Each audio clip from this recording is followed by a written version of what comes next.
they, she would say, all right, that's the end of this session. And then, take a few months off and then we come back. I don't feel like, maybe I'm crazy, but I don't feel like we ever took a break off. And maybe I caught it in a time where we got a little stagnant there for a while when we was meeting live we didn't officially take time off, but it was right. It was maybe a couple months we were kind of sporadic. Yeah, we did after the holidays. It was I remember Free Thinkers doing that, but Meeting of the Minds, I was like, I don't ever remember us taking a Tuesday off, like for a season type situation. But right. I was thinking about that when I was goes back to I definitely preach like, hey, make sure everybody's able to do all things. So if one person is missing, then the whole thing doesn't have to stop because somebody out of town, or no, it can keep going. Well, and that's the nice convenience about the online option, because we talked about that a couple of shows ago. If we missed it or not, is that me having feedback? I hope it's not me. It's probably make sure my volume's down. That is the one convenience, obviously, to having the online option, is that right in times of inconvenience back then, it was weather, it was winter, it was kids break, right, and we had never really had a break, but it just happened that way. Damn, where is this feedback coming from? I've got my sound turned all the way down. Hey, Edward, long time no see, it feels like. Hello. We are going to talk about spirituality tonight. I'll give us a little introduction here in a second. I hate that there's feedback. You need to fix that, Nikki. I'm trying. Or maybe it's probably Edward. That's Edward doing that. I don't know who's got the feedback. It's Edward. Hey, let me mute mine and see if that makes a difference. Because what do we got? I was just guessing. I was just trying to mess with you. I'm like, I promise I have everything muted, so I shouldn't have any feedback happening. What's up, JB? What's going on? How you doing? Welcome to the conversation. Hey, welcome to the show. First timer. You know what I'm saying? How y'all doing? Love the show. Love what y'all doing. Yeah, I'm so glad. I was hoping that we would have some, not even just new faces, just some fresh perspective tonight. And you definitely come from an interesting background when it comes to religious and spiritual upbringing. So I was hopeful that... I was hopeful that you would join us tonight. All right, let me see if this is me, because this sounds really bad. There's no point in me to even keep talking if it's going to sound like this. Absolutely, you, Nikki, you messing up. I need you to fix that. I'm trying. I'm sorry. I just don't understand. Okay, what do we got now? Am I still echoey? Dude, I have my shit on mute. Okay, maybe it's me. Let me see. Yeah, if you listen through speakers, then try to grab you some earbuds, or just make sure you're muting until you talking, because it will echo outside of that.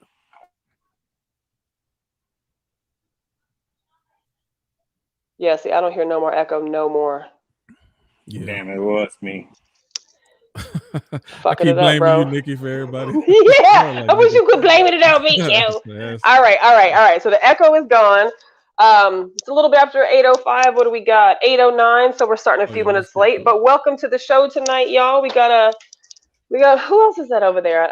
I don't recognize this face, or I don't recognize that name. I think if that's Rabbi Jonathan, I think that's Jonathan Dade. Okay. Well, shit. Well, all right. Welcome back to the show. I could Welcome back to the show. So tonight we're going to talk. Rabbi that I know that's name. Well, and I couldn't see it because I'm blind as shit right now. So I'm looking at it on my computer and I can see it, but on my phone I can't see it. If you do have a chance to put your video on, we would definitely appreciate seeing your face while we have this conversation. But y'all, welcome to the show. Definitely easiest way to get onto the show if you are interested in getting into the conversation tonight. If you go to the Freethinkers page, at the very top of the page, it's pinned. There's a StreamYard link, and it'll tell you can either copy and paste it, or you can click on the link directly, and it should bring you into the conversation. If you want to just watch the conversation and listen to us, or engage in comments, certainly you can do that too. I think I've got this streaming to my page, to Freethinkers, and to our YouTube page. So if you engage with us on my page And on YouTube, the comments may not show who it's from, but it should still show us what the comment is. And we didn't really have a whole lot of other topics to discuss, so we certainly will talk about spirituality and what that means to us. And then if we have time towards the end and any of y'all want to break into just talking about some of the other stuff that's happening socially or things in the news, of course, we can always do that. Oh, yeah. I think we got plenty of time on this. Yeah, hopefully so. Hopefully so. I know Denise was going to come tonight, so I'm not sure where Miss Lady is, but we'll go ahead and get started. Feel free to jump in at any point if you'd like to, preferably sooner than later, just so we don't have to catch you up with what we're talking about. But welcome again. Follow us on Facebook. Of course, it's Free Thinkers. Follow us, subscribe on our YouTube and channel. Share. Please share. Share. It is the freest. If you're not scared of young people hearing what you're saying. And you know, truth be told, we'll probably have a very, you know, PG conversation tonight. So it's a very safe conversation. Would you say that? I highly doubt that. When was the last time we had a PG conversation? I mean, I don't foresee us having never about nothing. But we're not gonna have like I don't think we're gonna have a sex talk tonight, or you know, I don't think we're gonna be having any of those. I mean, that? I don't know. Right, Edward's here, so we might. All right. Come on, Nikki. Let me quarterback this because I see you. Your expectations is not in the right place already. I mean, I thought it would be a PG conversation, but obviously with Free Thinkers, that can go anywhere. Let me refrain and also throw out the language warning because there will be adult language used in this conversation. So if you are uncomfortable with that around your children, then I would encourage you to not have your children around where we're speaking. But spirituality. So, Q, do you want to jump into this first? Yeah. Let me jump to this first. And you know what? Let me start by asking you a question first. And then I want the rest of y'all to think about this because I want to set the tone before we go around into this. And if you can't think of this right off the top, then just say pass and then see if we can come back to you because it might take you a second to think about it. So, Nikki, I'm going to start with you first. Okay. Who would you say is the most spiritual person you know and why? The most spiritual person I know is a woman by the name of Reverend Rainbow Johnson. And I'm going to cry. She's worked for my family for probably close to 30 years. She is literally, if there's a God, right, in whatever form or fashion that he or she may be in, if there is one, she has his phone number. She is his direct assistant. She is the most spiritual, she's like a 4'11", almost 90-year-old white woman with a blonde bob who literally changed her name to Rainbow Johnson when she became a reverend. And she literally is like, she's a rainbow. She literally is, she wears loud, bright colors every single day. She does our 5th step clergy with our clients. She is definitely a beacon of spirituality and light and love and warmth. I'm happy to have had her be a part of my family and my life for so long. You know, prior to, up until COVID, she continued working for us every single day in her late 80s, you know, after my dad passed and stuff like that. She is a energy of just healing and love and warmth. That is probably the most spiritual person I know. You about to make me go further than I want to, but I just want to say that I think that's the perfect description when you talk about someone spiritual. When you talked about her for that 60 seconds, I wanted to meet her. I'm like, who is this? Oh my God. Everybody needs to know her. Right. And I think that's what it's supposed. Anyway, I ain't going that far into it yet. Right. But I see where you're going with this. I definitely see where you're going with that. Where I'm going. You don't know I think I do. You have no idea where I'm going. I might not be going anywhere. It just might You're right. You're right. Edward, same question. Who would you say is the most spiritual person you know and why? I would say that my mom was probably the most spiritual person that I've personally known. I tend to hang out with more atheist crowds and that sort of thing. But my mom was deeply religious, worked for charity. She was a double PhD shrink and did not work in the private sector. She worked for Salvation Army as a drug counselor for the prison system. So she made basically minimum wage to work with people who were never going to see the light of day ever again because no one else would work with them. So I would say that she knowingly gave her time to people that no one else would. Interesting. Okay, good. I'm just thinking of the way you describe it, just different as, because you kind of answering some of the next questions I got, even when you talk about a person, how you, the characteristics of someone that we would call spiritual. Just Jay, am I saying your name right? Uh-oh, I think he went to unmute and then went away. That's the one thing I don't like about StreamYard. You push the wrong button and then it's curtains. Hold on, here we go. He back. Come back. Yeah, hey, look, you put me on the spot. I had to run. Just JB, name Jared, but Okay. see, this is so my thing is there a difference? Before I answer that question, is there a difference between spiritual and religious? Are we making that? You know what I'm saying? You ain't hear me say nothing about religion. Okay. Well, what? See, spiritual. Then I mean, yeah, I'd say probably my parents. Yeah, Okay. they're real spiritual. And why, if there's a reason that comes to your mind? Man, spiritual because of the way they live.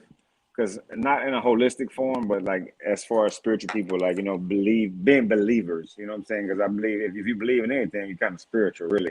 You know what I'm saying? So I would say for them, being believers and what they believe, the way they live their life, by that'd probably be the most spiritual people I know. Thank you for that. Ivory, same question to you. Who would you say is the most spiritual person you know and why? Oh man, it was kind of like a tie, but okay, I'm gonna go with my pastor. He's probably the most spiritual person that I know. Okay. Why? I don't think I've ever seen anybody follow God as fearlessly as he personally follows God. I mean, not like what he tells us to do, but what he does with his personal life, time, energy. I just have never seen anybody go after God as fearlessly as he does. Definitely unapologetic. Good. Tiara, same question. Who would you say is the most spiritual person you know and why? I guess we have to clarify what we define as spiritual. It can mean that's my second question. You can answer that if you want to first. I mean, it really is. Everybody has their own interpretation of that, and so it's kind of difficult. So just before you go there, because I'm letting y'all know right now, that's my very next question. So y'all be prepared for that as well. So before you give a definition to spirituality, just off of top of your head, who would you say is the most spiritual person you know and why? And I think your why is going to tell us how you define it. That's true. To some degree. My closest person that I would say that's in my life is my mother. She has always she's religious, but she's also is empathetic and understanding, where I think spirituality transcends religion, because I feel like religion is very cliquish, and well, not all religion or every facet of religion, but it's like a good boys club, and you have to do or say to be accepted, where spirituality is you are accepted who you are in whatever state you are in. And so my mother, although her foundation is religious, she's very spiritual and accepting of other people. So I would say my mother, and understanding of other people, I would say my mother is probably the most spiritual person in my life. Okay. Jonathan, if you're there, same question for you. Who would you say is the most spiritual person you know and why? I would say my Mormon friends. I would say they're the most spiritual because they've got some what I would consider extreme beliefs, and they follow them. I mean, they don't even drink coffee or caffeine or anything. And I can't do that right now. Yeah, no, yeah, I'm sorry. I just saw this video clip like a week ago, and they had something about jumping on the bed that's a whole different story. Go ahead, Jonathan. What are you saying? No, I'm just saying, like, they have the things that they believe, right, and they actually do them. And I think spirituality is not being a hypocrite. Like, if you say you believe something and you do it, then, like, you know what, you are close to God in your view of what being close to God means. Like, if my view of being close to God is wearing a blue shirt and I wear a green shirt, then I'm a hypocrite. So that's not close to God. But I mean, they do these things, man. I mean, and even in the Texas heat, they're walking around in them shirts, you know, riding on bicycles, doing that evangelism. I'm like, that they must be close to God. Committed, definitely. So Tierra, let me jump back to you since you was jumping at the bit. I don't know if you fully explained, but here's the next question. What does spirituality mean to you? Define it for yourself. It's several kind of layers to that. I think it's a state of being that you're at peace with yourself and all things that you are encounter. I feel like spirituality is a peace about it. You walk in your presence demonstrates that peace. So I don't know. I can't really say because it's really not a tangible thing that I could really describe by words. It's just a state of being more than anything, I believe. But it is I feel like at the core, peaceful and seeking peace and love in all things. Got you. Good, thank you. I'm not gonna keep going around in a circle. Same question. Somebody else jump in. Tell me, what does spirituality mean to you? Define it in your own terms, not what the rest of society say. How do you define spirituality? Real quick, we got some background noise. Maybe. It was me. I'm sorry, I wasn't on okay. mute. I got these kids in the background, but since I'm off mute, I was wondering. let me quickly.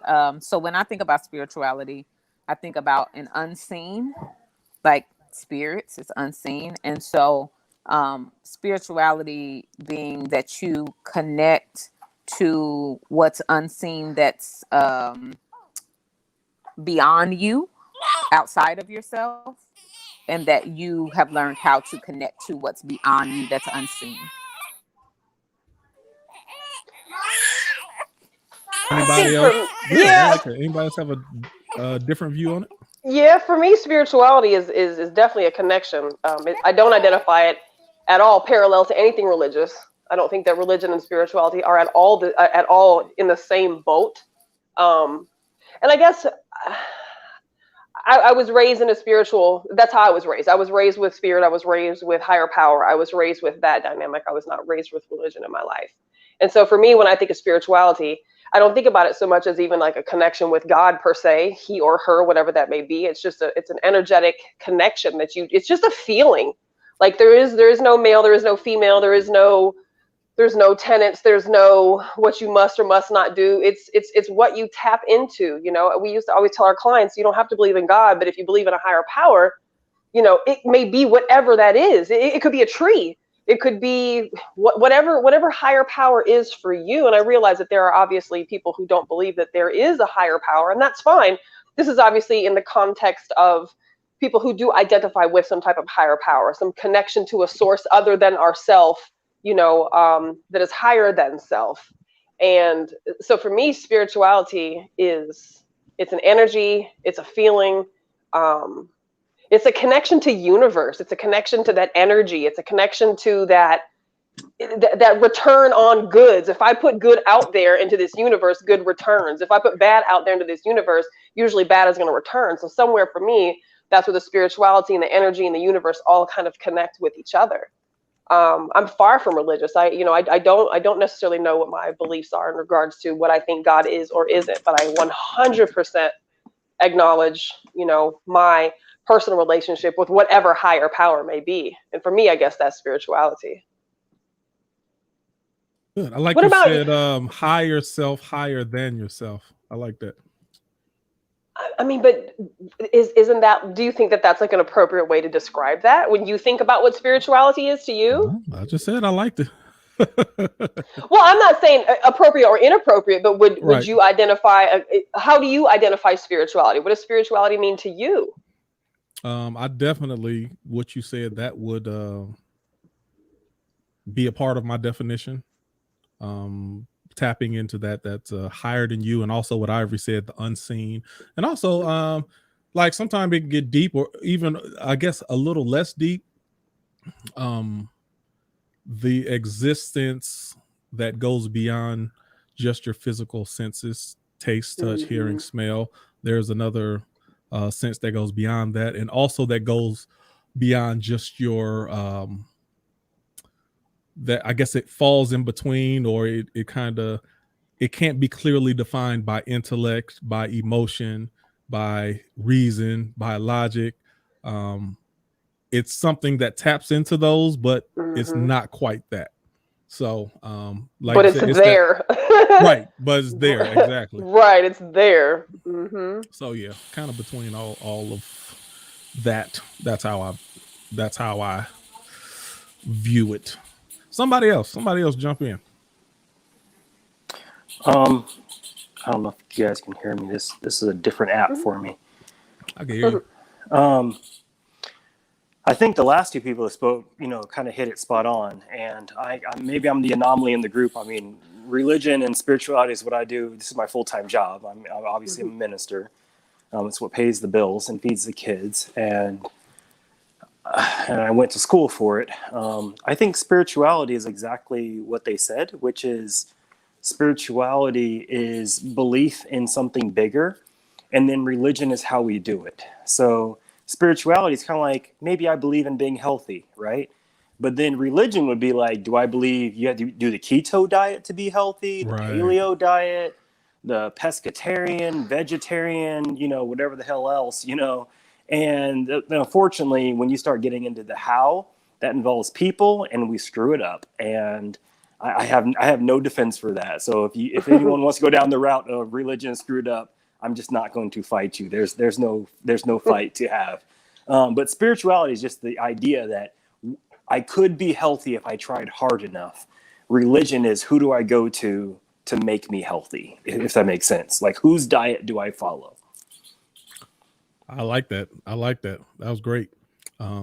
So I was kind of doing a little bit of an experiment.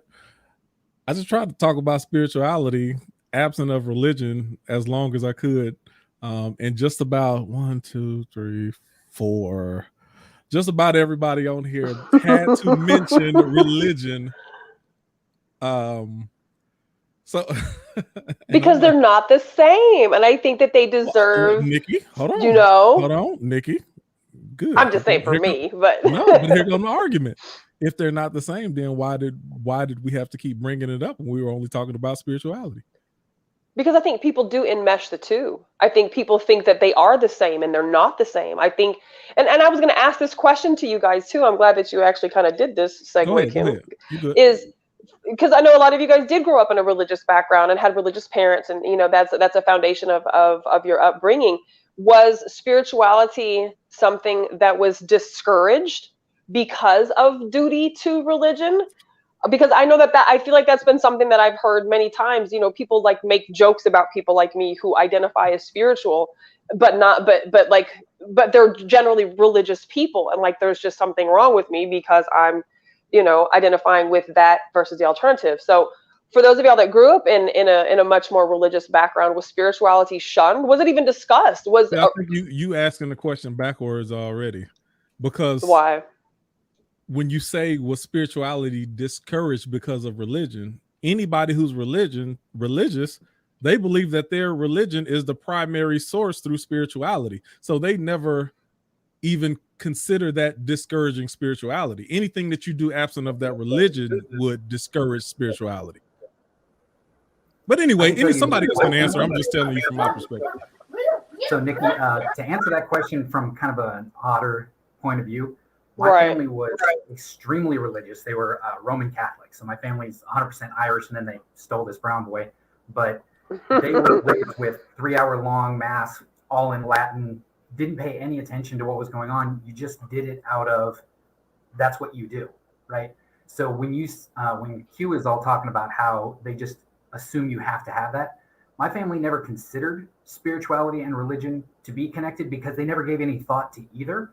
They were honestly just creatures of habit. They were told this is what you do, so they do it. You don't question it.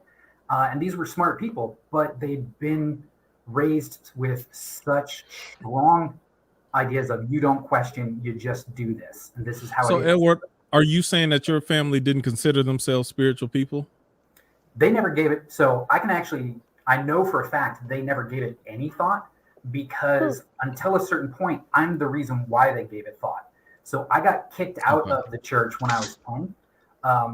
When you were what? School, yeah, I sort of started a mini riot at Sunday school. No, not you, Edward. I don't believe it. Not on Sunday school. So I'm in Sunday school, and the nun is talking about how you have to accept Jesus as your savior, otherwise you can't get into heaven. I was raised, if you don't understand something, you got to ask. So I asked a hypothetical. I was just like, okay, kid born in Africa, never seen a white guy, never seen a book, so he doesn't know old JC Superstar by name, right? So he can't accept somebody he's never heard of. But he lives a perfect life. When he dies, what happens? The nun, without hesitation, was just like, he burns in hell. And I was like, without hesitation, that's bullshit, right? So she, of course, comes flying at me with the yardstick style of discipline. I yank it from her. I'm like running around the classroom. It's all lies. It's propaganda. This isn't worth it. All this kind of stuff. Yeah, I was just like, you'll burn in hell for living a perfect life. How old were you saying? How old were you again? 10.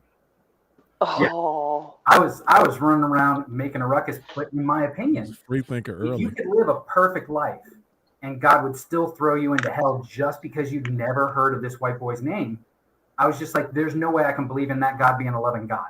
So I immediately was just like, it can't be true. So caused the riot. The priest grabs me up, calls my parents, says, he actually tells my dad, a large Irish Roman Catholic, he's like, your son's an abomination on the church and there's no salvation for his soul. My dad doesn't like me, and he's just like, I'm going to be down a priest today, right? But because of that, I got kicked out of the church, and it forced my family into a conversation, right? I was just like, I don't believe in that. I don't believe they're sincere, and it doesn't make any sense.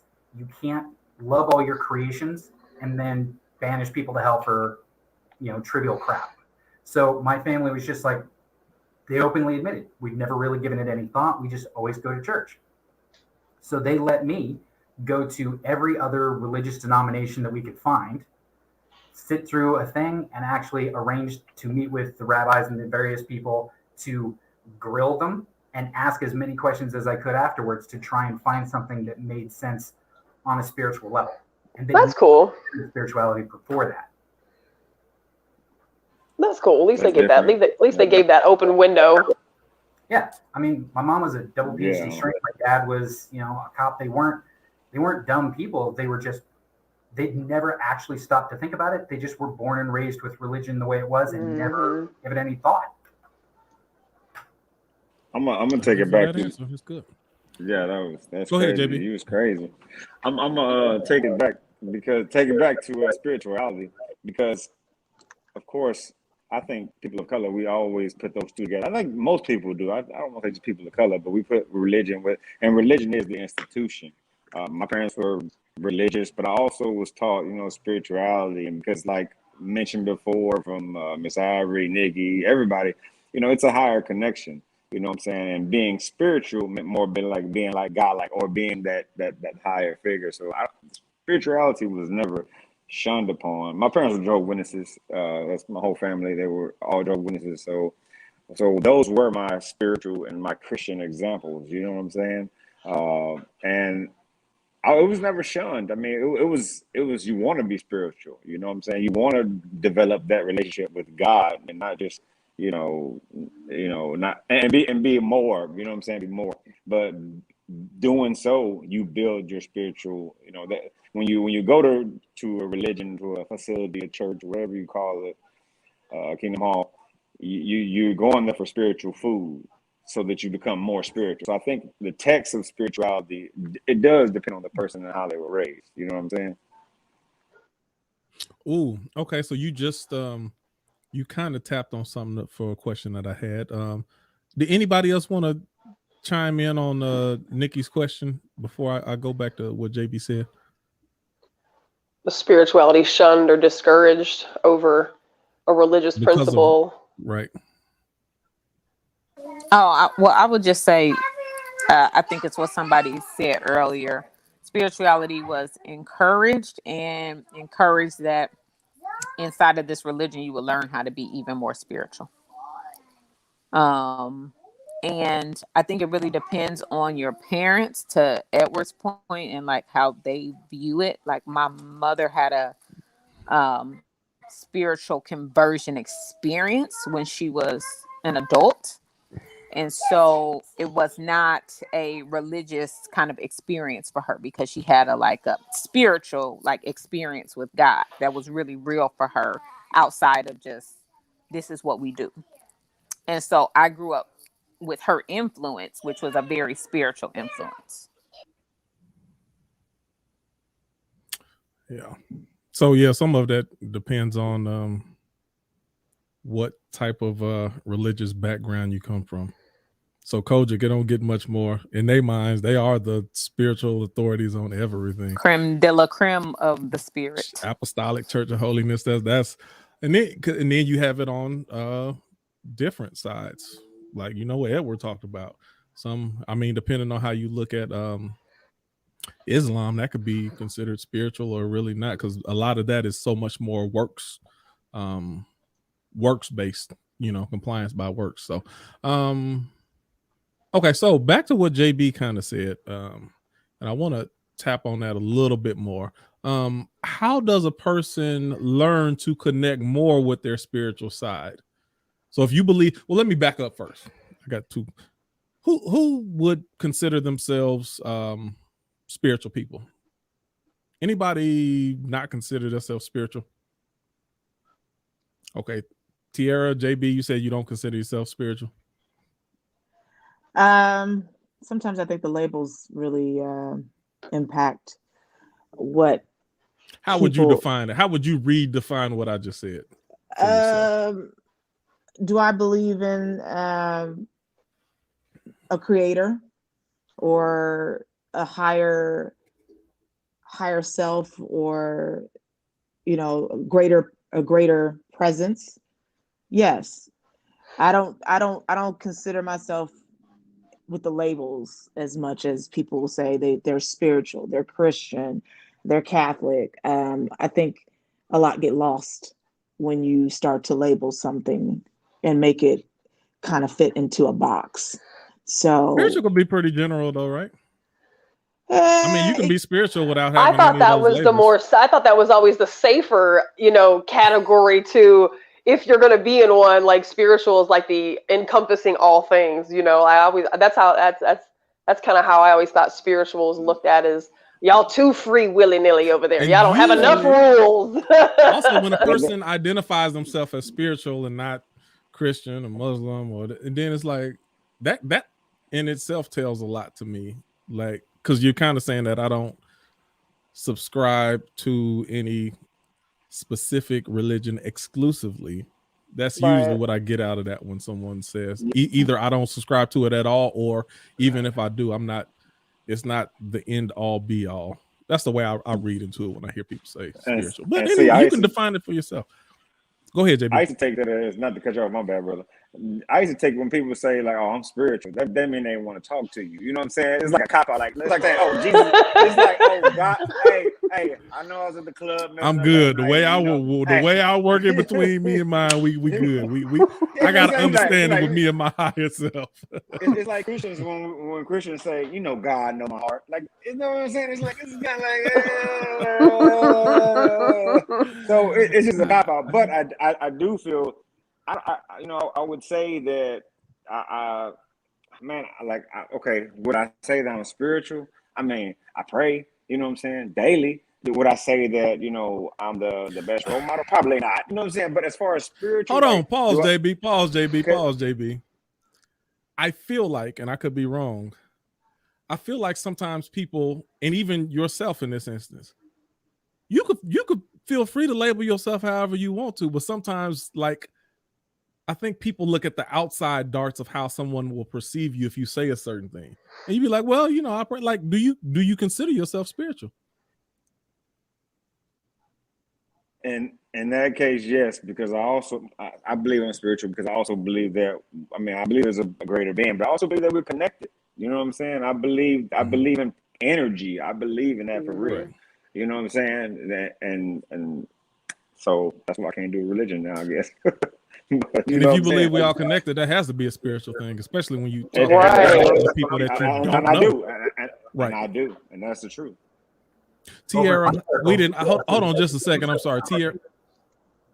Oops, hold on a second, Edward. Tierra, I didn't really fully let you finish explaining. Go ahead, finish your thought process through how you I wanted mean, to describe who you are, or who you how that's you just to say, consider. I don't want to be boxed into anything. And so I don't want to be labeled as I'm spiritual. I don't want to be labeled You feel as like that's I'm even a box for you? That's a box, Okay, because everybody have their interpretation of what spiritual means. And I don't think how I connect with a higher presence has a label. It's just is. Right. I am.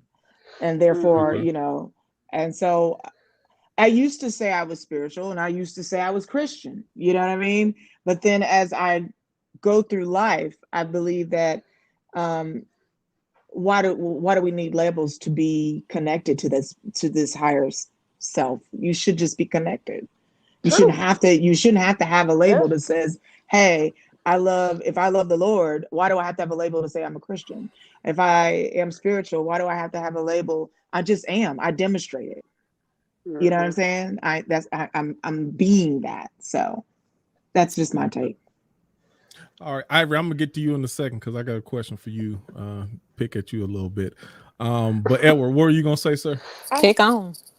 I was going to comment on JB's point as far as like when people say that they don't want to talk.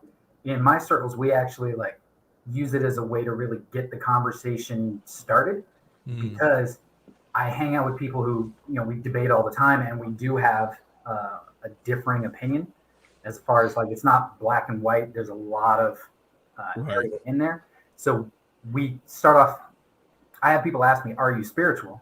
And my first response is always, I'll answer it, but first I want to know, why are you asking? Right? I want to understand the goal of their question before I give them an answer that they're just going to run with. So the idea is to start more conversations to see if do they have a closed-minded definition of it, and are they looking to separate and segregate you with that answer, or are they honestly trying to get into a dialogue and understand where you're coming from? Okay, good. I like that. Okay, Ivory, and I'm gonna pick on you since I'm a little more familiar with your affiliation. Just a little bit. So and this kind of goes back to what even a little bit what Nikki said and kind of where we were at. Can you separate spirituality from religion? Yeah, if that's how you feel about spirituality. Let me say this. Based on the way you feel about spirituality. Right, that's what I'm saying. I think if you profess a religion, so I'm a Christian, I cannot separate my spirituality from my religion. Like they don't work without each other. Okay. So I guess I'm saying no. No, in my opinion, no. Spirituality is not separate from religion. I met God in that box. So okay, got you. And then so I actually have the same question, which maybe y'all kind of answered, but I'm gonna poke at it again for Nikki and Edward and JB and Tierra and even Jonathan and everyone, when I asked the question about spirituality, you mentioned religion. So then my question also becomes, on the flip side, are you also able to separate spirituality from religion? And the reason I ask that question is because so many times, typically when I have a topic about spirituality, people instantly go to the religious side of it and they start talking about the church or whatever their background comes from. So I'm like, well, why do we have to bring this up all the time if if spirituality doesn't necessarily have to be connected to it? Give me some feedback. Just on the flip side, like Ivory says, for her, being a religious person, that it can't operate outside of what she the structure of how she believes. Can the structure of spirituality exist wholly and fully without the concept or the conversation of religion involved with it? I think so, for sure. I think it should. I think there's a good reason why most people bring up religion when you ask about spirituality, because, and this is just from my own personal. It goes back to what you were saying earlier. Like, why are you asking this question? What's your angle? Well, no, from the years of experience I've had with talking about this sort of topic and such like that, every religion I've seen, they directly connect themselves to spirituality. They tell you, we are the way to your God, right? So they teach you that there is no separation between the two. However, if you are not religious, right? So things like in Ivory's situation, if every church that you ever went to all closed tomorrow, you're not going to stop believing, and you're not going to stop feeling that connection to God. So it didn't actually have anything to do with religion, because that sense, that connection would still be there with or without the church. But the church feels, or at least the way. See, but religion is not church either, though. But everyone's raised in a way where you have a really hard time separating those two, because most churches say they are religion. We are the word of God, that kind of thing. True or not, accurate or not, it's still a super common phrase, which is why I feel so many people connect the two and don't know how to separate them. Whereas I personally feel spirituality is the understanding that you don't understand, and the stronger sense of something bigger than you that makes you want to find out. And religion is somebody saying they've got those answers. Whether or not you believe they've got the right answers or not, somebody's trying to tell you, we know the answers to your questions, and you're hoping that they're right, so you join their religion. Spirituality is just whatever draws out that urge in you to find that greater purpose. And I also think that a lot of people are introduced to spirituality through religion. Like that's how it was formed in your brain at an early age. So it's hard to separate that too. If your foundation was started that way. As you go older and you become experience things, then you start to see the separation more. But I think it's hard for us to just openly separate it as easily as you think you should, just because we were all kind of really introduced to spirituality through some type of religion. I don't remember which step it is in the 12 Steps to Alcoholics Anonymous, but in part of one of the sentences, it says something to the effect of, understanding God as you understand him. And of course, it can be her too. And so for me, hearing those words as a little kid, my whole entire life, God never had, we didn't talk about Jesus. Jesus was not a figure. Jesus for me didn't exist. But God did. Like, there was a creator, like something, somewhere, like whoever, whatever, the unknown is. And I think, like you mentioned here, being introduced to it in a way, by way of religion, for me to not be introduced to it in that fashion versus to be introduced to the connection to whatever this higher power is, was however I understood.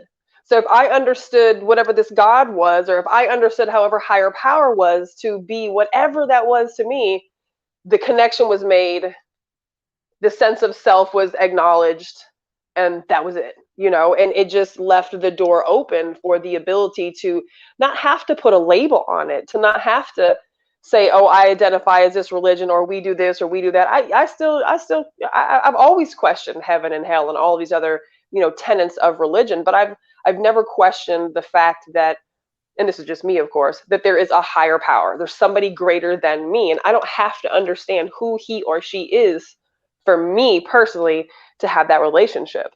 So I think it does depend on how, of course, you're brought into it. But for me, spirituality is almost like the anti-religion. It's the opposite of what religion is. Hello? Go ahead. Yeah, I was going to say the reason why it's difficult to separate spirituality and religion is going back to the example I used, like the keto diet. We didn't create it, and someone needs to teach us it. So if I want to follow the keto diet, I need someone who's a guru in the keto diet to say, this is how you follow it. And unfortunately, people are wrong. Like if you go to the wrong person, they might say, yeah, to follow the keto diet, you need to eat, Mike and Ike's every day. And like, that's just wrong. That's carbs, But I mean, but in spirituality is the same way. Like, okay, so you want to believe in God. So then you try to find someone who's like, this is how you do it. And unfortunately, people mess it up. But I don't think you can do it without someone to help you because you don't know how either. I mean, like, who knows how? Okay, good.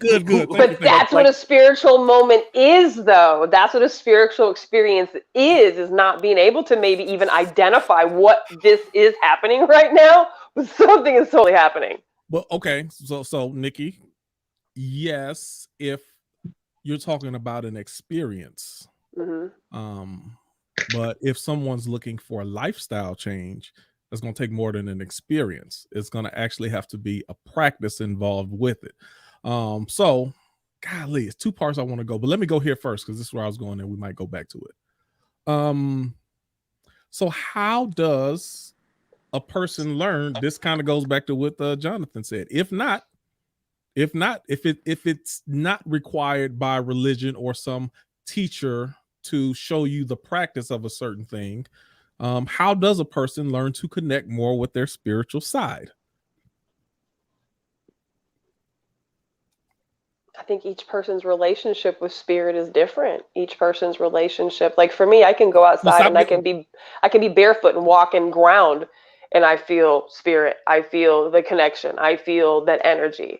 I can go sit on the beach and watch the waves crash and listen to the sounds and feel the warmth of the sand. And for me, that's like the energy connection, So I think everybody gets their source from something different. But let me ask this though, Nikki, and this is something that I have. You feel it, you recognize it, you acknowledge it, but you're not necessarily tapped into it. So when I think my homeboy, when he had his wedding engagement, he had this magician / hypnotist that was there, and he was doing these magic tricks, and he was hypnotizing people, putting them to sleep, having them barking, doing all this stuff like this. I recognized the power. I acknowledged it.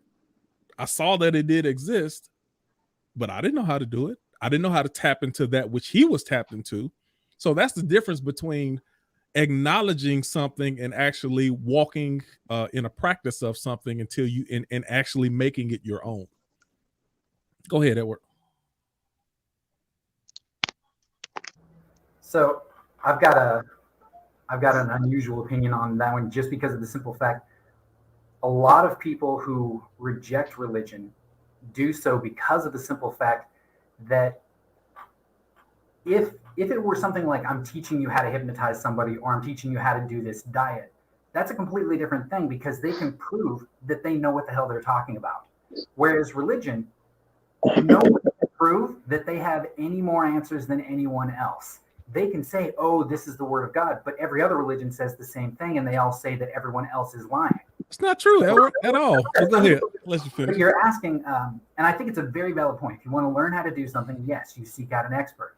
Religion is one of those few situations where there are no experts. There's a lot of people calling themselves experts, but if you haven't personally died, gone to the other side, and come back, you're lying to all of us to say that you're an expert.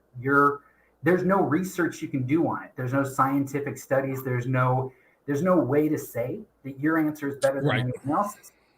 So religion, I mean, the funny part is for some odd reason, everyone's religion, wherever you're talking two different things though, Edward, but go ahead. Well, that's what I mean though. From a salvation standpoint, when somebody says we're the only way to get to heaven, no, you don't know because you ain't been there before. Exactly, but that's all of religion. But religion, hold on, religion entails much more than that though. But that's all I'm saying is that a religion has a whole set of rules. Every religion has a whole set of rules where they're saying to you as the person looking for guidance that they have these answers, that they know the rules. The problem with that is, why should any of us believe that any of these people actually know more? The proof is there. That's what I'm saying. People have different. So everybody doesn't go into religion for the same reason. Some people might be scared. Somebody told me I was going to hell. I don't want to go to hell. Some people say, I don't know how to overcome this depression. Some people say, I don't know, loneliness. Some don't feel right. I need to. So then the proof becomes when they walk in peace and happiness, like I think a few people talk about, and now they're one with themselves. They understand their purpose. They're moving forward in their business. They're not beating on their wife no more. They're doing good with their family. That's the evidence that this practice that I've participated in is successful for that person.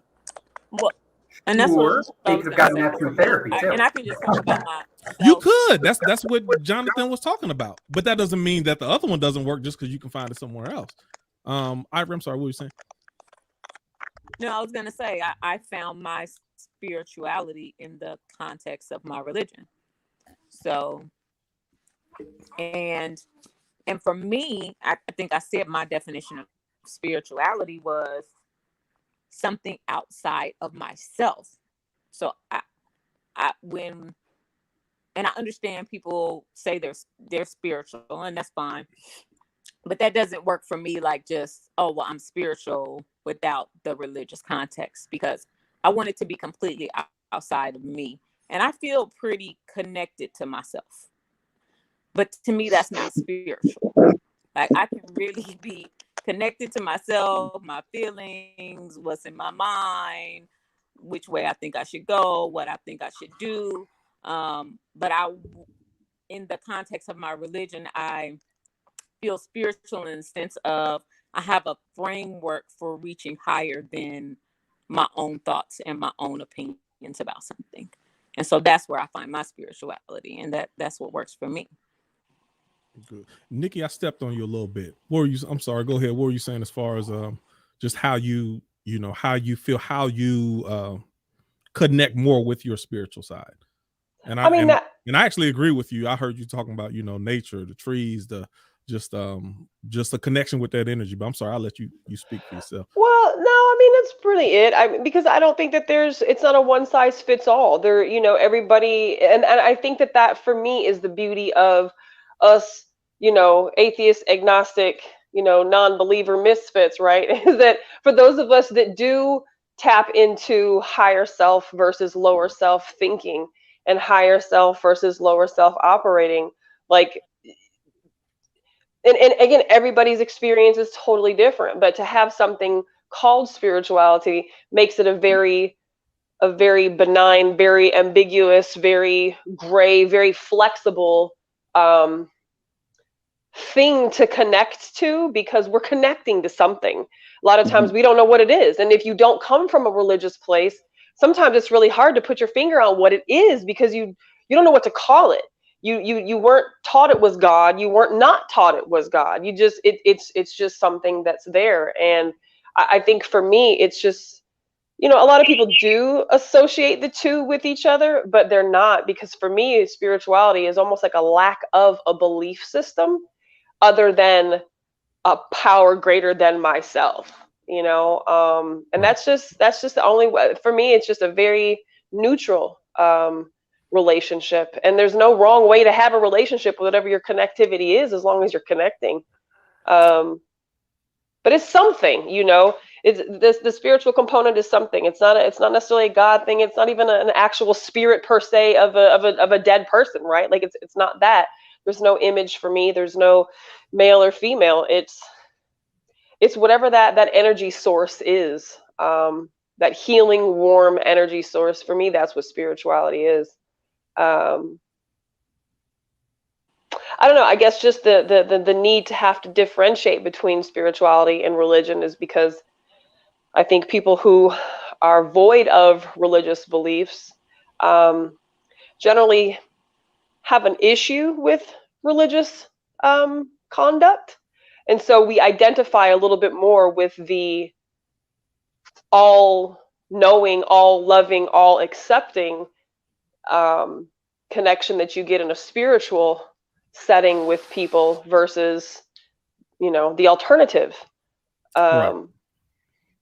Yeah, I don't know. Spirituality is very important for me. And a lot of people think that I'm absolutely void of anything. And that's so crazy how people can say I things don't like think that. that at all. It's really, but that's why I asked the question Right. even for those who don't subscribe to religion as a Right. connection to spirituality. What do you do when you say, "Hey, I need to, be more in tune with my spiritual side," or if I need to connect, or if I need to gather a higher It's the understanding spiritually? unmanageability. Like literally, I can apply the 12 steps of Alcoholics Anonymous to every single person can apply the 12 steps of Alcoholics Anonymous. You can take a few little words out here and there and put in some other words that fit, and there's a religion in that, right? Because you do these 12 things, and you live these lifestyles, and generally these things will improve, so on and so forth. But so it still has, I guess, maybe the same construct, maybe the same works expectation. But those things definitely allowed me to be able to focus on the things that needed attention, to make amends, to identify what's out of control in my life, and then to be able to figure out, okay, how do we repair this? How do we fix this? How do we identify this?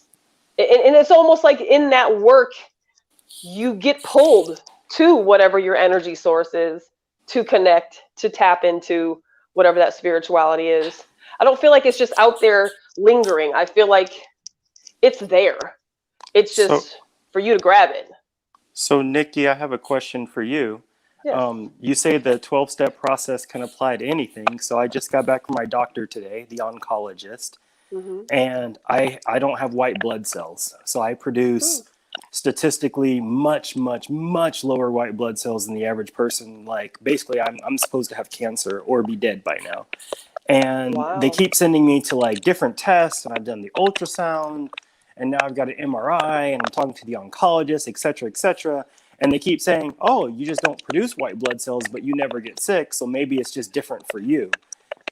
So that's the big question. Like, how would the 12-step process apply to me? And then is life different for different people? Because I don't have white blood cells, but I'm alive today. And I don't have cancer, but I have to go do tests every single week. Okay, hold on. I got that. Nikki, give us some of those 12 steps. The first one is admitting you were powerless, over drugs and alcohol. So this can be turned into food. This can be turned into. I am powerless. I'm just saying, get the steps. Yeah, because I am powerless. I cannot produce white blood cells. Okay, next. Right. Give them. That's I mean, right. I can't produce them. I don't produce them at all. Right, and I'm sure that as you undergo the rest of this testing and speak with specialists and so on and so forth, you'll begin to learn more about the body and white blood cells and what affects those things, doesn't affect those things, the journey, it sounds like, is just starting. How can that affect you? Well, the same way that, seeking peace can affect you in a scenario in which you have no control over, the serenity prayer.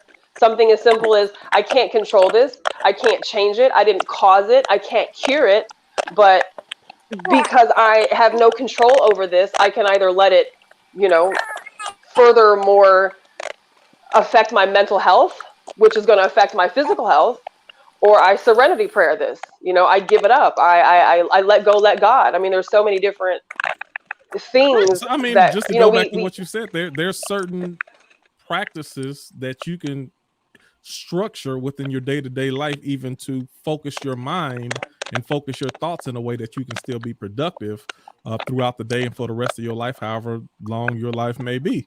So I mean, I think that goes back to what Jonathan was saying. It's still the what is the vehicle I'm using to achieve what I need. When he talked about difference between spirituality and religion, some people may use Bible, some people may use 12 steps, some people may go to a prophet, some people, you know, but what is your process? So that's just another example of a process. Tierra, what you thinking? I use both. I use 12 steps. Someone's got a lot of clicking going on. That's you, Nikki. No, I don't think it's me. I ain't muted. It's always you. It's not always me. It's not.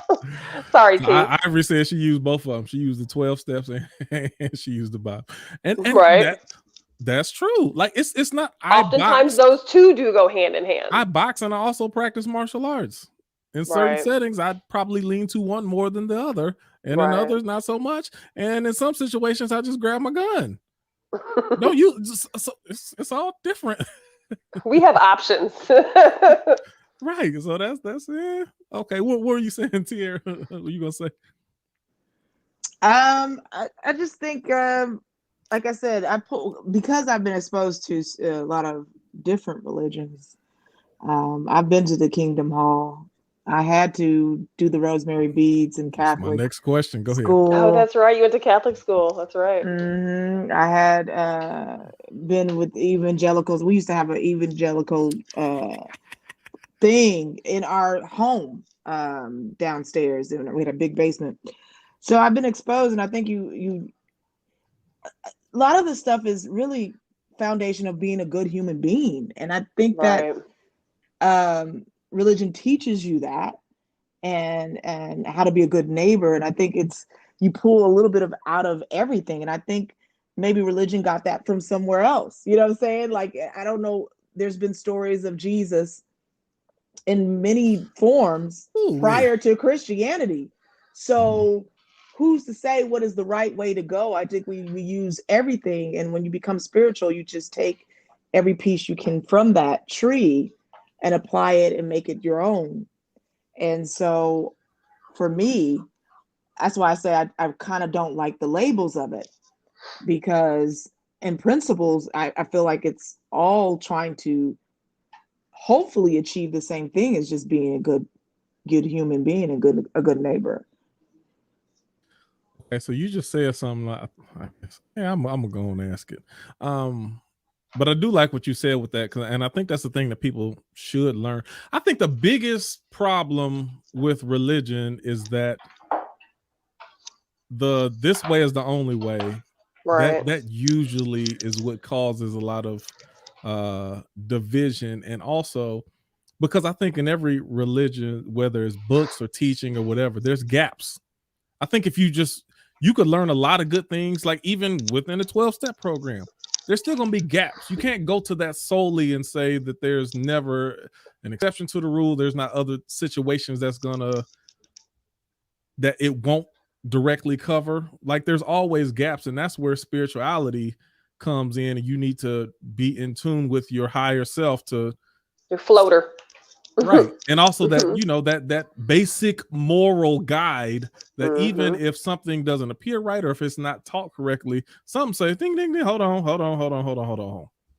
I know what that says. I know what that says, but that still ain't right. So even if in the Bible it say an eye for eye, hold on. Do I really need to pluck out somebody else's eye if they do something? Hold on. Let me think about this. Maybe the way I'm interpreting or the way it's presented to me, there's some gaps in it. Let your morality step in. Let your higher self step in and say, hey, do we have to go this route? Is this what I actually want to do? Am I obligated to do someone harm if they do me harm? That's the other part about that, Q, is that, like, your example is a perfect example of one of the things that's frequently wrong with religion. The fact that people think an eye for an eye actually means revenge. Right. That line comes from a section of turn the other cheek. It's the other example of don't get revenge. It is not about they did you wrong, you do wrong to them. It's almost like it's either the next line or the line after that, right after turn the other cheek. And churches have misused it so often that people just naturally equate an eye for an eye meaning revenge. And that is knowingly misinterpreted by people who you go to as the guru and the expert in these things. Right. Historically speaking, religion has used the word of God to tell people things like, it's okay if you go off and murder people who don't believe what we murder. It may not be a current thing, but like the Crusades happened. You know, they do things like justifying, if you do this in God's name, there is no thing that you can do wrong. So bombing that abortion clinic is okay because you did it in God's name. So there's a really valid set of historical. That's where your spiritual side needs to kick in and say, hold on, is that? Yeah, and that's why spiritual people feel the need to say there's a difference between spirituality and religion, because there's not a lot of spirituality labeled people who've committed hate crimes and, you know, historical atrocities. There's plenty of them where a very specific religion started wars with another religious group. So it's one of those things you kind of have to say, oh, I'm not really connected with these other things because I don't want you to misinterpret the idea that I'm going to tell you something's okay and misinterpret things on purpose. So let me ask this question. We got about a little bit less than 20 minutes.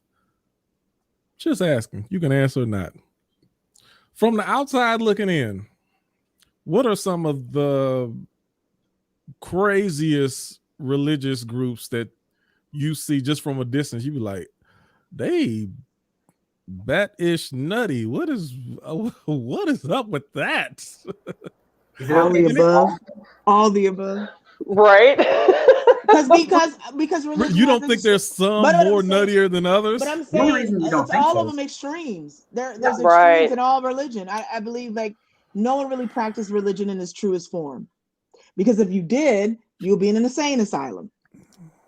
And the other part is, if you had never heard of your particular religion, like if you had never heard of Christianity, and then as a grown, logic-thinking adult, someone told you, okay, so we want you to believe a guy was made out of mud. He was lonely. We took one of his ribs. We made him a girlfriend.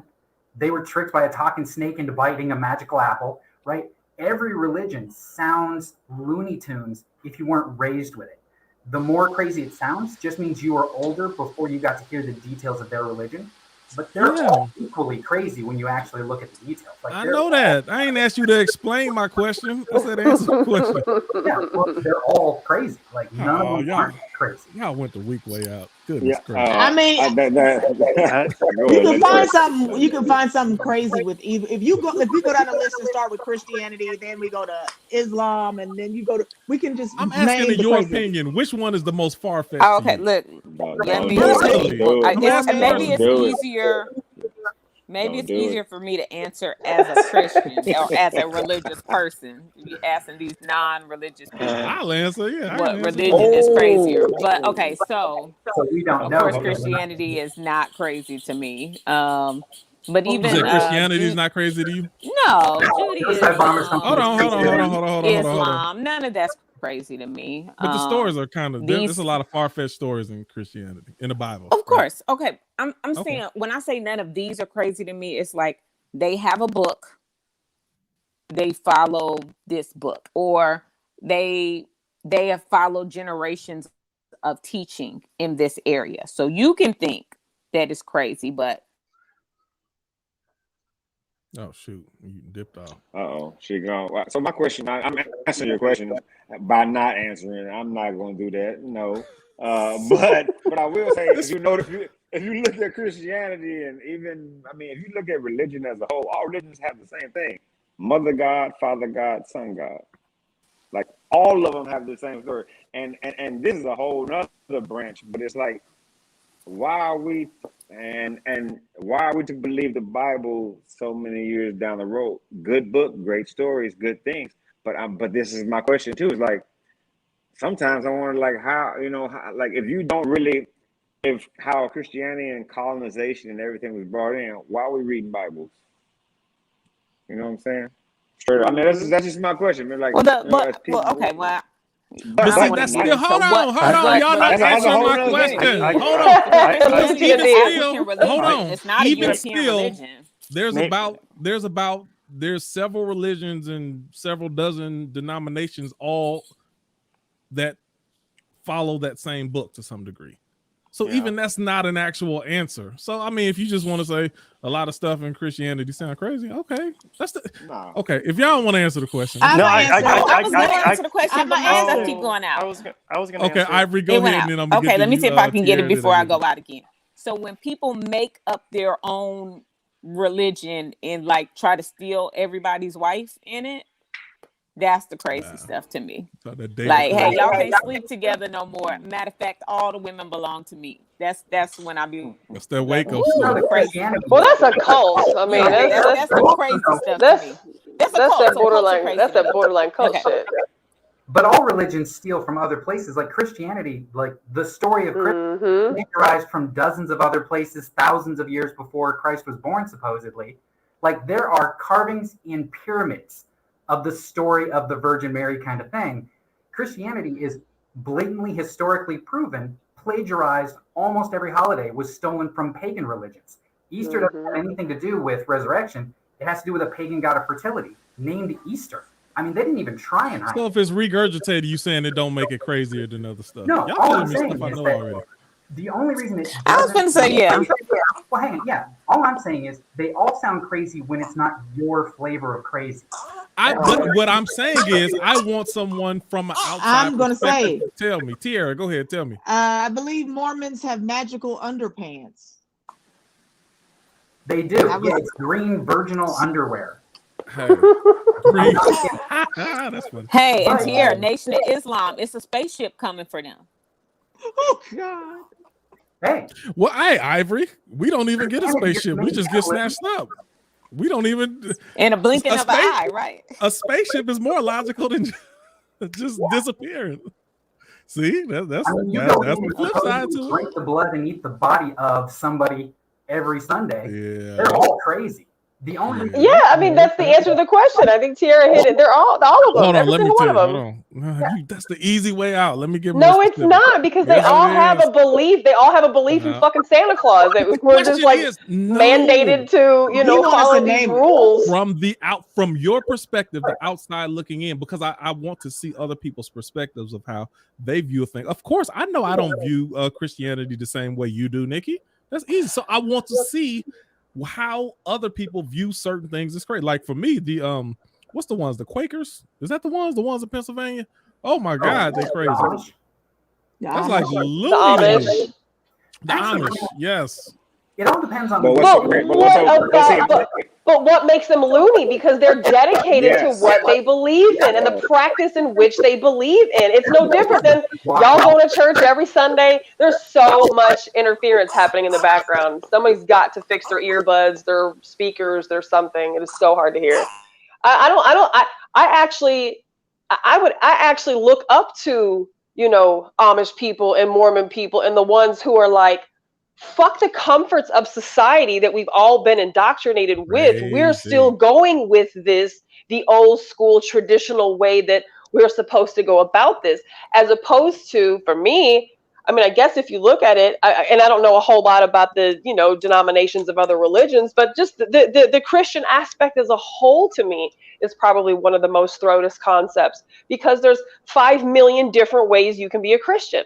There's 5 million different ways that you can practice the religion of Christianity. I think it makes it less crazy because it makes it more inclusive. It makes it easier to lie. It makes it easier to tell. It makes it easier to tell. It makes it easier to manipulate people. Whereas if you look at what you have to do in the Church of Mormon or the Church of Jehovah's Witness or the Church of Seventh-day Adventists or any of the type of religions that are out there, it's not very ambiguous. It's not flexible. It's not a lot of gray. It's black and white. But Christianity makes it so gray, which may give the impression that it's an all-encompassing, non-denominational maybe type of organization. But it's not, when you can look at, 50 different Christian churches and not name one of them going to tell the same story. Yeah, that's just the fluidity. The fluidity is missing. The continuity is missing. So that makes it dangerous. That makes it very dangerous. You rather organization be more exclusive and non-accepting than accepting and just kind of bland. No, I'm asking a question. No, I don't want it. I don't want it to be exclusive. I don't want it to be exclusive at all. I want it to be, if we're going to have these rules in which we're supposed to follow to obtain this, This is what we all doing. There is no cutting out and doing this little piece and doing this little piece. And no, it's black and white. This is what the rules say. This is how we're supposed to do this. Okay. But to exclude, no, definitely not. There's certain churches and Christian, they just don't have as many rules, because a lot of things that are rules are not. If they're reading the same book, the rules should all be the same. It's the same playbook. It's the same playbook. It's just read by whoever wants to read it, and then interpreted in whichever way they want to interpret, and then taught or manipulated in which way they want to teach it, and that makes it dangerous. That brings its integrity in question for people like me who are questioning, or who may even be seeking something that is more concrete, something that is black and white, something that there isn't a lot of gray area. There are maybe easier black to and white follow. churches. So you'd be more comfortable following a concrete black and white church that's this is exactly what it is. There is no other. All these other churches out here, they all wrong, because that's with. Who am I to say that those places are wrong? I just have to look at their Jehovah's Witnesses also. I mean, we mentioned morals and ethics at the beginning of this. If we're taking and turning and twisting and cherry picking hold on. That's dangerous. Let me get the Nikki. Hold on, JB. Do Jehovah's Witnesses believe any other Christian sect is going to heaven other than themselves? Or Tierra, either one of y'all can answer this. Ladies first. No. Okay, so what I said wasn't wrong then, right? I mean, you look like Jehovah's you're taken back by Witnesses it. has So. some wild stuff. But I'm like, is that not right? I'm like, this is So what's the crazy, question? even when at a young age. What's the question again? Let me make sure I clarify. Nobody else outside of the Jehovah's Witnesses, no other Christian, Baptist, Church of God in Christ, no others are going to heaven other than the Jehovah's Witnesses. Correct. Well, not all of them are going, but I know. But is that what Jehovah believes? If you're not a Jehovah's Witness, you definitely not going. There ain't no question about it. because they only believe a certain amount go to heaven anyway. But yeah, that's crazy to me. Oh man, So Jehovah's Witnesses think that the only people that's gonna be up there in that shiny afterlife party is literally gonna be only Jehovah's Witnesses. Like And nobody else only gets to make it. Number Jehovah's Witnesses. No, 144,000. Man, that is unbelievable Edward, to jump me. in. I see you trying to talk. Edward, jump in. Wild stuff. But who want to just be all up in heaven? I want to be in heaven. Why? But the fact that I just had to ask. the fact that they think they're the only ones that are gonna make it is crazy to me. You was like, I want to be in heaven. Yeah, you know what I'm saying. And then just like it's anything. And at the end of the day, it goes back to everybody needs something to believe in, and that's what this is. And people on the other side say, well, God know my heart. Going back to this. So hey, go ahead. I think that's the problem with, like, the question you were asking about, do you want concrete rules versus vague rules? The problem is the rules at all, because people making up rules. That was based off of what she said, though, Edward. Go ahead. Right. What I'm saying is, like, off of what Nikki was saying, a great example, Northern Ireland, they both believe in basically the exact same religion. The biggest difference between the Protestants and I always forget the names of which side was which, but the biggest difference between the two is one believed in birth control and one didn't. That's the biggest actual rule book difference between the two. Other than that, they pretty much believe exactly the same thing. And Northern Ireland's been in religious conflict forever, right? Rules created by man pretending to know the will of a greater spirit have caused more damage than have helped anything. The vague generalization of, like, they all have one thing in common. Every religion has do unto others. They may word it differently, but there's not a religion out there that doesn't include some version of be nice to others, right, the way you want them to treat you. They all have something like that. If you got rid of all the rules and just kept the most basic thing they have in common, you wouldn't have religious wars and such, because you would all just agree that nobody knows specifics. We all agree there's something bigger than us, and we all agree that we should be nice to each other. Leave it at that. But wars are started, hate crimes are committed over, I'm being told this is wrong, God hates that, God doesn't like this. Edward, So that's what I'm I'm allowed saying. to There are do churches like that. But There are churches like that that say exactly what you say. They're But you know what? universalists that say, hey, we're not going to restrict you yeah, to only whatever believe in goes. one certain type of way. Yeah, there are religions there are churches that say But then that. you get people like Nikki mad at that too. I'm like, well, that sounds like it might fit What down you your mean alley. mad at that? Why mad at that for? But Because on one side You you'd be said the like, well, they rules too is the strict. They rules, all these Nikki. rules. They are. And I don't, but I don't believe it. But I don't believe in the book. So That we can rule find book. you a That nice rule book. brother. We can find you a nice brother in That Baptist rule church. book. That rule book is faulty for me. So, but if that's Oh, what that's the a whole law of, different stuff. That's a different if that's topic what then. the law of the land is going to be based off, which we are based on that book, then yeah, the rules need to be the rules. But that's not been my experience. Oh, the rules need Kira, to be you the were. rules, but you're not going to abide by them. So how you I tell abide by the somebody else? rules. I'm with the shit. I You abide by just the said, rules. no, you just said you don't mess with the book. I don't mess with the book. So how you But gonna I tell somebody else like you need to abide by them rules? because what's that quote say? If you need religion to be a good person, you probably not a good person. If you need religion to build into you morals on how to be a good human, you probably got some faulty foundation. Straight up. That doesn't but mean you still, have to be that a goes perfect back. person. That's But not if you fair. That can't goes be a back good, to Jonathan's it's extra argument. fair. If you It's can't not be a fair. good human to other It's not. people on your own, we got a systematic breakdown. So Straight can up. you become a black belt on your own? Can you do what? Become a black belt in jiu-jitsu on your own. Well, I don't know enough about jujitsu, but I don't know how that works. So I don't know how that works. That's what I'm if saying. you That's don't not know, fair. you need a teacher not a and fair you need statement. someone to show you instruct you on the That's tenets not a of good how example. it is. That's exactly that's exactly what Jonathan said. It's Because religion is the practice of something to get you to that end result. That's a perfect example, Edward. It's a good example. If the end Thank you, result is to Jonathan. be a good person, you don't need training for that, right? What You I said think what? Say that again. Say that again, in a Edward. weird way is it's things like Edward, I didn't hear you. Say that again. If you did what, then you don't need what? she said if you need religion to be a good person, then you're probably not a good person to begin with. That's a generalized kind of rude way to say something that is very valid. Because if the only reason you don't do bad things is the fear of punishment, right? Because a lot of people, like if there weren't cops around, they'd break the law. If they weren't worried about burning in hell, they'd do sinful things. If you need the fear of punishment to do the right thing, then you're not a good person. And unfortunately, that could be true, Edward. Some people are not good people, That's and true. they may That's need true. religion. That's true. That's And true. listen. To be ruder, let's put it out there. When you are a religious person who's spiritual through religion, the people who think they're good people without it, you don't think they're very good people. Like you think their level of what they call good is a very low level of good. And so they're saying you don't need that to be a good person. I'm like, yeah, you think you're a good person without it, and you're doing all right.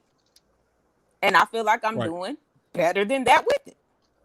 Right. And that's fine. You can think that all you want. The problem and y'all can think that you don't need it to be a good person. That's the point. Everybody can think what they want, but to say, oh, if you think you need religion to be a good person, you're not a good person. I'm like, that's just your opinion. That's can I throw a monkey wrench in here? I forgot about Scientology. Oh yeah. Y'all just saying that because y'all saw the documentary. That's all. Y'all saw the documentary. Hey, what documentary? The one with the girl from Saved by the Bell.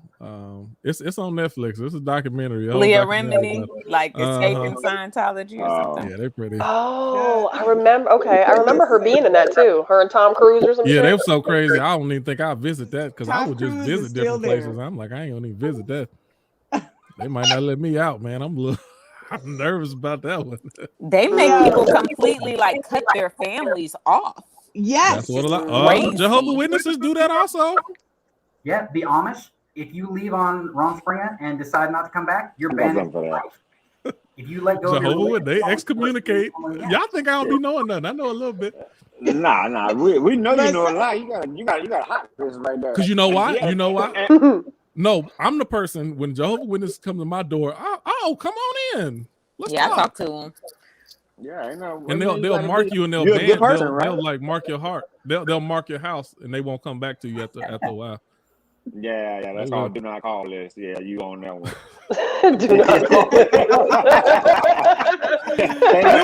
I seen them pulling up. I was like, oh, they here again. Here they come.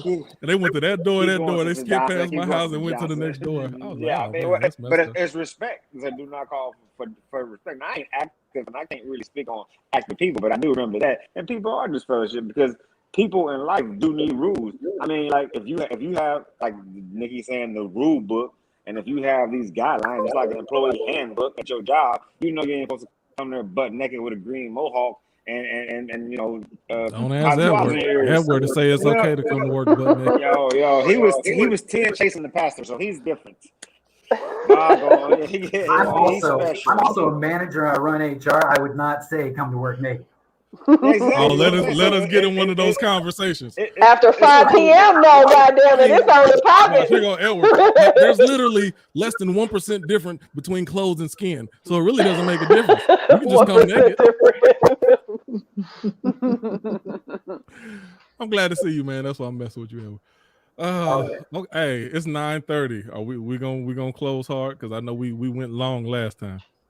Did y'all want to talk about anything else? You know, we got a couple things up on the page. I don't know if anybody want to talk about Dave Chappelle, if anybody wanted to broach that subject, or if everybody's even seen. I think I heard about the Netflix. I think that they be planting. I think that's a whole show. We need to do a whole show on that. You want to? You know what? Yeah, we could do it. If you ain't watched it, then you can watch it, and then we can talk about that next week. You kind of right about that. Edward, why did you do this? I'm not even a moderator. What was that, Edward? That is too big of a topic, especially with as an opinionated of a group as we tend to be, to just dive into that and then dive back out, right? Okay, we need more time. Yeah. We need more time. That's called pregame. That's pregame. Okay. But do watch it. Like if y'all haven't had an opportunity to watch it though, it needs to be. I know I've watched it twice since last night. Like I watched it's worth a listen to. Yeah. I thought it was. Yeah. You know, I needed to see what the hype was, right? Because you know people were obviously talking shit and all this cancel conversation and woo, and I mean I cried during that, you know, and. So cool. We'll talk about it next week. Any other topics that we had on the page y'all want to hit on real quick? I don't even know what the topics was. Well, I liked the question that you asked here. You asked if there was anything Trump had done that you liked. Oh, yeah. That was a good comment. That was a good question. That was interesting. Did you come up with that yourself, or you got that from somewhere else? No, I just came up with that myself because everybody. Oh, look at you. It was part of the debate. It was a part of the debate structure because we were talking about having a debate show, and sometimes you have to be on the opposite side of what you believe, and having to be able to speak to that. So I wanted to hear if a lot of people talk bad about Trump. I wanted people to talk things that they actually liked about Trump, to get them in the habit of talking to something that they may not be comfortable with. I think he had an unintentional, very dramatically important effect on this country. Backhand compliment. Well, because it's not a compliment. You're supposed to be arguing for Trump. Argue for Trump. Yeah, so an argument for Trump. He exposed the true racism in this country. That's what everybody says. He exposed racism. If you want to say it in a positive spin, right? If I'm debating on his side, I would say that Trump found the truest form of a large chunk of American subconscious, right? He exposed and speaks for, not the majority, but he speaks very directly to and accurately for a group of Americans that we all like to pretend don't exist, but they are absolutely everywhere. One in three Americans, you know, a third of the country. He is the poster child for their opinion. So he was extremely effective in giving them their wet dream. Rich white man who can get away with absolutely anything. He can commit any crime and no one cares. And he was openly horrible and everybody respected him anyway, or at least pretended to. He is everything that 1 out of 3 Americans want to be. And exposing that intentionally or unintentionally we should be thankful to that because we were pretending that racism was over. Lots of people like, oh, we had Obama as president, racism's done, right? He was a great way to see, dude, you're an idiot if you think racism ever went anywhere or ever will go anywhere. The only thing it does is they get quiet for a little while and they like do all their stuff in the background, and then they get brave and do it right up front. We're better off for being able to see it and easily identify who thinks that way. So he definitely made the world better because we can tell who we need to be concerned with. Mm-hmm. He was a stripper. Okay, now backhand. Let me take a go at it. Mm-hmm. So Trump put America first. He challenged those international leaders who thought they were going to give us bad deals. He thought they were going to keep making us pay extra for stuff. He didn't do any of that. Made sure to take regulations off that were hurting normal small business owners. He rolled back hundreds of regulations. This her debate forum. Well, hang on. This is a debate forum. Listen, I will get you the list. Her facts. I will get you the list on the debate, Edward. He rolled back tons of regulations. He did. Name one. Almost demolished the EPA, which was really destroying small businesses. So he also did the First Step Act. One at a time, Edward. Hold on. Democratic president had even tried to do retroactively, letting people out of prison for the cocaine versus crack laws.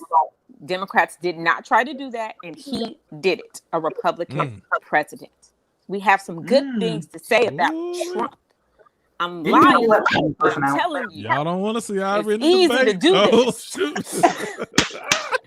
This is the reason why I say it. It's uncomfortable to talk about stuff that you like normally would be going against. So to speak to that and say, yeah, I'm gonna find points, it's beneficial to the conversation because it's like now you get to see both sides and not always see it from the point of view that you identify with most. I'll try to get Ivory on my team. I don't know how. Yeah, Ivory came with it now. I seen she said a lot about the First Step Act. He did give to historical Black colleges, which Biden is taking. Well, it's a lot of legislation that's got red tape, but he's pulling that money back. So I've got a quick question. And he's tackling immigration. He made them tackle immigration, which needed to be done. Here's the question. Can you say that, and this is an actual question. I'm not trying to like sway one way or the other. But when you say they enact a policy for such and such, like you enacted a policy, you were saying, which one did you say? Just a second, you named off immigration. Immigration First Step Act. Right. So if you want to say that he had a positive effect by tackling immigration, right, do you take into account how much impact he had on the racism against said immigrants? Well, sometimes things come up. Is the question. Yeah, some things come of nature where one party doesn't address, but he forces them to address it. So they had to step up because they were worried about I can't think of the immigrants that came here that are born here. The parents aren't. Oh, dreamers. Yeah, so that he forced a lot of conversations that we avoided and we needed to talk about. And so would the Democrats have been able to move as on certain things if he didn't, come at them so hard with stuff? I think it kind of benefited in a way. As bad as that is, as bad as it is, was it worse than Obama killing couple 100,000 in drone strikes in the last few? Well, I mean, we overlook what we want to overlook.